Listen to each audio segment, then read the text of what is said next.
Hey, and welcome back. Once again, thanks to Daily Dose of Lumber for inviting me to do a toot. These toots come out every Friday. Alright, today we're going to look at bushes and hedges. These are easy features that you can add to your build. Residential, commercial, and they just kind of break things up and add a little greenery. So here you take a small floor, just very simply put full counters on it. 5 or 6 on top. And you instantly got a little manicured bush. Very simple. And again, it just adds a lot to your build. Now with this one, I've got an example of doing it edgewise, so you get a taller bush faster with less pieces. Just put that counter on the edge, and these do clip. So if you put them edge on, you should be able to clip it through the corner. Rotate.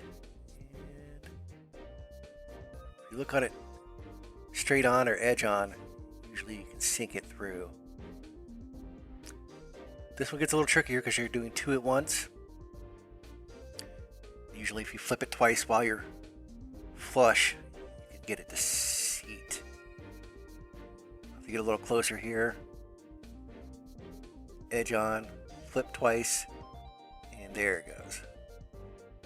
You do get clippy corners, but you also get a seamless bush, which is nice.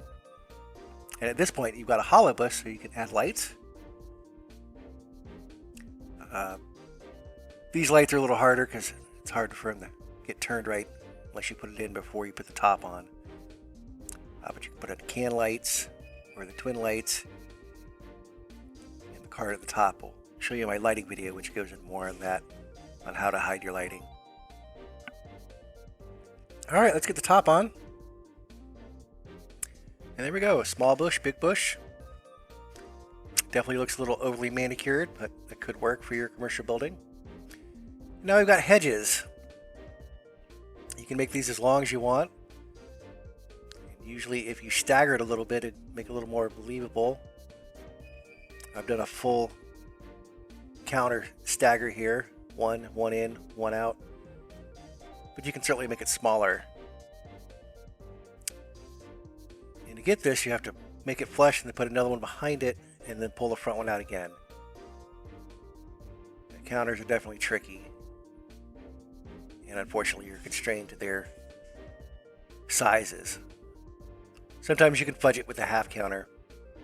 There we go, we'll flip it. Edge it in there.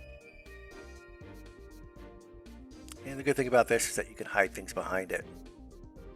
Go ahead and snag that one and finish this off. There we go. And here's an example of that tall hedge I've staggered. Miami build.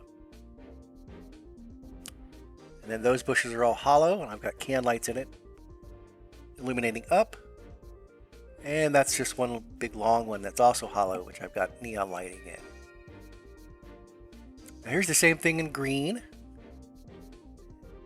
Not counters, but green wood. That certainly lets you use less. Not everyone has the power. And you might want a more flat look instead of the counters. This also looks good. Again, very easy to do. And just like the others with the hedges, you can put your lighting behind it. It's a good way to hide it. Here at the studio, you can see I've used this hedge and I've only done a 2-unit gap. And this is a facade bush, but it looks good. And again, goes up quickly.